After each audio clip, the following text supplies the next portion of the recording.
Hello friends, আমি শুভম। কালকে রাতে একটা সাউথের থ্রিলার সিনেমা দেখলাম। রিসেন্ট সিনেমা নয়, একটু পুরোনো সিনেমা। আশা করি সবাই দেখে ফেলেছেন এতদিনে, কারণ সিনেমাটা খুব পপুলার সিনেমা, মানে থ্রিলার জনরার মধ্যে। নাম হচ্ছে পোর্থোজিল। কোথায় পাবেন? সনি লিভে আছে, হিন্দি ডাবডে অ্যাভেলেবেল আছে এবং হিন্দি ডাবিং যথেষ্ট ভালো। যাদের সনি লিভ সাবস্ক্রিপশন নেওয়ার নেই তারা কোথা থেকে দেখবেন আপনারা ভালো মতো জানেন। ডাইরেক্ট করছে বিঘ্নেশ রাজা। এবার এই সিনেমাটা আমি প্রত্যেককে বলবো, আপনি থ্রিলার সিনেমার ফ্যান হন বা না হন, এই সিনেমাটা আমি প্রত্যেককে রেকমেন্ড করবো এই সিনেমাটা দেখুন। কারণ এই সিনেমাটা দেখলে আপনি জানতে পারবেন যে সিনেমা বানাতে সবসময় বাজেটের দরকার হয় না, এবং খালি এক্সিকিউশন দিয়ে একটা সিম্পল গল্পকে কি করে একটা আউটস্ট্যান্ডিং সিনেমায় কনভার্ট করতে হয় এই সিনেমাটা দেখলে আপনি বুঝতে পারবেন।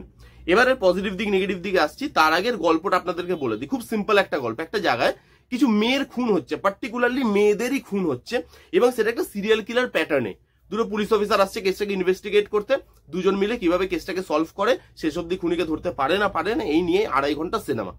এইবার এর পজিটিভ দিক নিয়ে কথা বলবো। দেখুন, যখনই একটা বড় সিনেমা আপনি দেখতে বসেন, 2.5 ঘন্টার সিনেমা, এবং সেখানে গল্প খুব একটা স্ট্রং নয়, এরকম ধরনের গল্প আপনি হরহামেশা সাউথের সিনেমায় বাংলায় হিন্দিতে দেখে আসেন।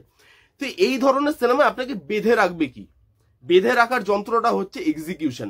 আপনি এখানে এক্সিকিউশন দেখলে বুঝতে পারবেন যে একটা সিম্পল জিনিসকে কিভাবে একটা বড় সিনেমায় কনভার্ট করতে হয়। যে আমাদের সবসময় মুখে একটা কথা লেগে থাকে, দেখবেন যে আমাদের তো বাজেট নেই, তাই আমরা সিনেমাটাকে ভালোভাবে শুট করতে পারিনি। আপনি সিনেমাটা দেখুন, দেখে এসে আমাকে কমেন্ট করে জানান যে এই সিনেমাটা তৈরি করতে কত বাজেট লাগতে পারে বলে আপনার মনে হয়। আমার হিসাবে খুব কম বাজেটে তৈরি একটা সিনেমা, খুব রুটেড একটা সিনেমা। কিন্তু এর মানে সব থেকে স্ট্রং পয়েন্টটা কি জানেন? বাজেট নয়, এর স্ট্রং পয়েন্ট হচ্ছে এক্সিকিউশন। এখানে যেভাবে কেসটাকে দেখানো হয়, যেভাবে edge of the seat moment আপনাকে প্রোভাইড করে, যেভাবে প্রত্যেকটা জিনিস আস্তে আস্তে আনফোল্ড হয়, যেভাবে সব জিনিসগুলো আপনার সামনে আসে, সেগুলো দেখতে আপনার ভালো লাগে। এখানে দুটো অফিসার আসছে, এবং এই জনরার মধ্যে না, এই যখনই দুটো অফিসার চলে আসে তাদের মধ্যে কিছু জিনিস নোন থাকে, যেগুলো আমরা ট্রোপ বলে থাকি, যে কিছু নোন ট্রোপ থাকে। আপনি যদি 22 শ্রাবণে দেখেন, দেখবেন পরমব্রত এবং আমাদের বুম্বাদাম, তারা দুজন আসছে, এই মানে সেম ধরনেরই প্যাটার্ন। একজন কম এক্সপিরিয়েন্স, একজন বেশি এক্সপিরিয়েন্স, দুজন মিলে কাজ করছে। সেখানে একটা লাভ অ্যাঙ্গেল থাকবে, সেখানে সেই দুটো পুলিশ অফিসার একটা পাস্ট থাকবে। এখানেও সেই ট্রোপগুলোকে ব্যবহার করা হয়েছে, কিন্তু এক্সিকিউশনে সেগুলোকে খুব কম জায়গায় রাখা হয়েছে বা খুব কম টাইম দেওয়া হয়েছে। এখানে কেসটা হচ্ছে মেন, কেসটাকে কোনো জিনিসগুলো ওভার পাওয়ার করছে না। পাস্ট দেখানো হয়েছে দুটো পুলিশ অফিসারের, বাট সেগুলো ভার্বালি, খুব কম টাইম, এবং সেই পাসটা কিভাবে এই কেসটার সঙ্গে মিলে যাচ্ছে, সেই জিনিসটা যেভাবে গড়ে ওঠে, এবং সেটা জাস্ট 5 থেকে 7 মিনিট টাইম দেওয়া হয়েছে। সেখানে টাইমই দেওয়া হয়নি, এবং সেটা ওইটুকু টাইমের মধ্যে রাইটিং এর জন্য তো ভালো করে ফুটে আসে। তার সাথে এই যে লাভ অ্যাঙ্গেলের কথা বললাম, এখানে একটা লাভ অ্যাঙ্গেল দেখানো হয়েছে, বাট সেটা খুব সারফেস লেভেলে, মানে জাস্ট হচ্ছে আবার হচ্ছেও না, কেসটাকে কোথাও কি ওভার পাওয়ার করছে না। এখানে যদি স্টোরি বলি, এখানে লাস্টে গিয়ে যখন স্টোরি রিভিল হচ্ছে, দুখানা স্টোরি আপনি দেখতে পাবেন।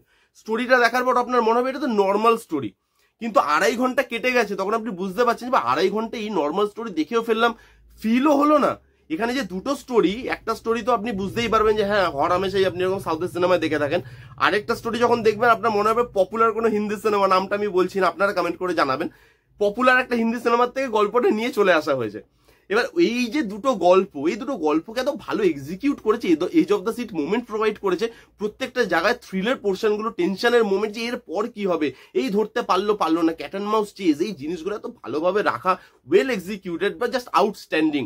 এর থেকে বোঝা যায় যে বাজেট সবসময় লাগে না, মেরিট লাগে। লিখতে গেলে, এক্সিকিউট করতে গেলে মেরিট লাগে। যদি আপনার বাজেট নাও থাকে, তবুও একটা সিনেমা ভালো বার করা যায়। এখানে যেভাবে মেসেজের ইউজ করা যায়, এখানে মেসেজ আছে একটা, যে মেসেজটা খুব ভালো, যে একটা বাচ্চা ছোটবেলা থেকে সে যেভাবে পারভারিশ হবে, তার সে যেভাবে মানুষ হবে, সেটা তার বড় হয়ে সেই জিনিসটা থাকে। সে বড় হয়ে কি করবে, কি হবে, সেটা তার ছোটবেলাটা ডিসাইড করে। ছোটবেলা তার আপব্রিঙ্গিং কি, মানে কি করে হচ্ছে আপব্রিঙ্গিং, সেই জিনিসটা ডিসাইড করে সে বড় হয়ে ভালো মানুষ হবে না খারাপ মানুষ হবে। এই জিনিসটা যেভাবে দেখানো হয়েছে সেটা আউটস্ট্যান্ডিং। বিজিএম এর কাজ, কালার কারেকশনের কাজ, রাত্রে অনেক শুট করা হয়েছে, সেই রাত্রেবেলা যেভাবে ক্যামেরার ওয়ার্ক, সেটা জাস্ট আউটস্ট্যান্ডিং, অনবদ্য। এবং দেখতে দেখতে কোথাও আপনার ওই মানে ফিল হবে না যে আপনি একটা বড় সিনেমা দেখছেন। 2.5 ঘন্টার সিনেমা, সাবজেক্ট থেকে কোথাও সরে না, কেসটাকে দেখায়, ইনভেস্টিগেশনটা দেখায়, এবং আপনার মাথার বুদ্ধি খরচা করতে হবে।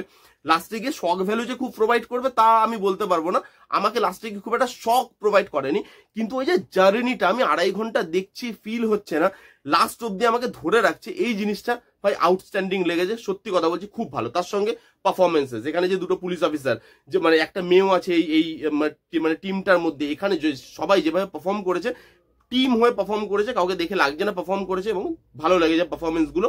সাবজেক্ট ওয়াইজ পারফরমেন্সটা খুব ভালো, rooted look and feel, rooted সবকিছু করা হয়েছে এবং এখানে কিন্তু একটু ভায়োলেন্স আছে, এখানে একটু গলা কাটাকাটি আছে, তাই জন্য বাচ্চারা এই সিনেমার থেকে একটু দূরে থাকবেন, আর যাদের হার্ট দুর্বল তারা একটু দূরে থাকবেন, কারণ এই সিনেমাটা যথেষ্ট ভায়োলেন্স, দেখতে আপনার ভালো লাগে। এই ছিল মোটামুটি পজিটিভ দিক। নেগেটিভ দিক যদি বলি, একটাই আমার নেগেটিভ দিক লেগেছে, সেটা হচ্ছে ওই যে বললাম লাস্টে গিয়ে যে দুটো গল্প আপনাদেরকে দেখানো হবে, সেই গল্পটা দুটো আপনার খুব সিম্পল মনে হবে, যে এতটা এলো এবং এত ভালোভাবে এলো, লাস্টে গিয়ে গল্পটা যদি আরেকটু স্ট্রং হতো তাহলে আমার মনে হয় বেশি ভালো হতো। আর 5টা গল্পের মতো হয়ে গেছে, যে গল্প আপনি হয়তো অনেক সিনেমাতেই দেখে ফেলেছেন। যদি আপনি থ্রিলার সিনেমার ফ্যান হন তাহলে তো এরকম ধরনের গল্প আপনি কোথাও না কোথাও কোনো না কোনো সিনেমাতে দেখেছেন। এই ছিল পোর্থ ওজেলের পজিটিভ দিক। নেগেটিভ দিক আমার হেভি লেগেছে ওই জার্নিটা, ওই যে পুরো সিনেমাটা দেখতে এত মজা লাগে, আপনার ভালো লাগবে, গুজবাম দেবে, টেনশনের মোমেন্ট প্রোভাইড করে এবং প্রত্যেকটা জিনিস খুব ভালো। যারা দেখতে চান দেখে নিতে পারেন। এই ছিল রিভিউ। কেমন লাগলো রিভিউটা জানাতে ভুলবেন না। ভালো লাগলো please give it a Thums up, like করবেন, কমেন্ট করবেন, শেয়ার করবেন, চ্যানেলটাকে মাস্ট সাবস্ক্রাইব করবেন। দেখা হচ্ছে নেক্সট কোনো ভিডিওতে, ততক্ষণ bye bye, take care and be safe.